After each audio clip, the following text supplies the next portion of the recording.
સુરત મહાનગરપાલિકા આરોગ્ય વિભાગ દ્વારા શહેરમાં ખાણીપીણીની 6 જેટલી સંસ્થાઓમાં દરોડા પાડી પનીર અને ચીઝના સેમ્પલો લઈ તપાસ માટે મોકલ્યા હોય જેઓનો રિપોર્ટ સબ સ્ટાન્ડર્ડ આવતા તેઓ સામે કાર્યવાહી કરી હતી। સુરત મહાનગરપાલિકાની આરોગ્ય વિભાગ દ્વારા હાલ ઉનાળાને લઈ અનેક ખાણીપીણીની લારી અને દુકાનોમાં તપાસ કરાઈ રહી છે। ત્યારે આરોગ્ય વિભાગ દ્વારા પનીર અને ચીઝના વિક્રેતાઓને ત્યાં દરોડા પાડ્યા હતા અને નમૂનો લેવામાં આવ્યો હતો, જે નમૂનાને પૃથ્થકરણ માટે વેસુ ખાતે આવેલા લેબમાં મોકલી આપવામાં આવ્યો છે।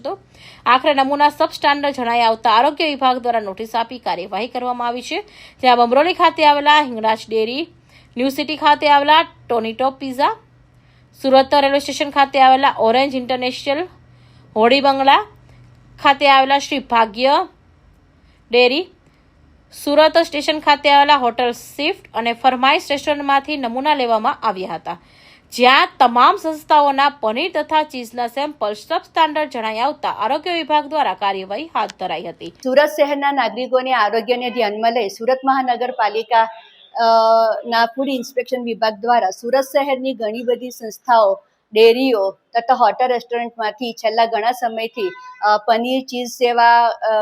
નમૂનાઓનું તપાસણી કરવામાં આવેલ છે, જેમાંથી પાંચેક સંસ્થામાંથી પનીર અને ચીઝના નમૂનાઓ નાપાસ જાહેર થયેલ છે, જે સબ સ્ટાન્ડર્ડ જાહેર થયેલ છે।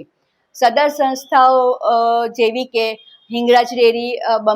બમરોલી રોડ, તેમાંથી fresh low fat paneer, Vesu city light ખાતે ટોનેટો પિઝા, જેમાંથી પનીર અને ચીઝના નમૂના, રેલવે સ્ટેશન સામે આવેલ ઓરેન્જ ઇન્ટરનેશનલ, સિફત ઇન્ટરનેશનલ રેસ્ટોરન્ટમાંથી લીધેલા મિલ્કુ મલાઈ ફ્રેશ પનીર, મિલ્કુ મીડિયમ ફેટ પનીરના નમૂના તથા ભાગ્યલક્ષ્મી ડેરીમાંથી હોડી બંગલા માંથી પનીરના નમૂના લઈ તપાસણી અર્થે મોકલવામાં આવેલ, જે નાપાસ જાહેર થયેલ છે, જેમાં બીઆર રીડિંગનું પ્રમાણ, ફેટનું પ્રમાણ તથા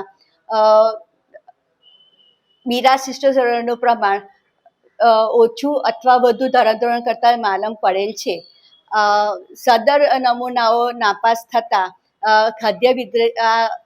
સદર સંસ્થાઓના ખાદ્ય વિક્રેતાઓ સામે દંડનીય કાર્યવાહી કરવામાં આવશે।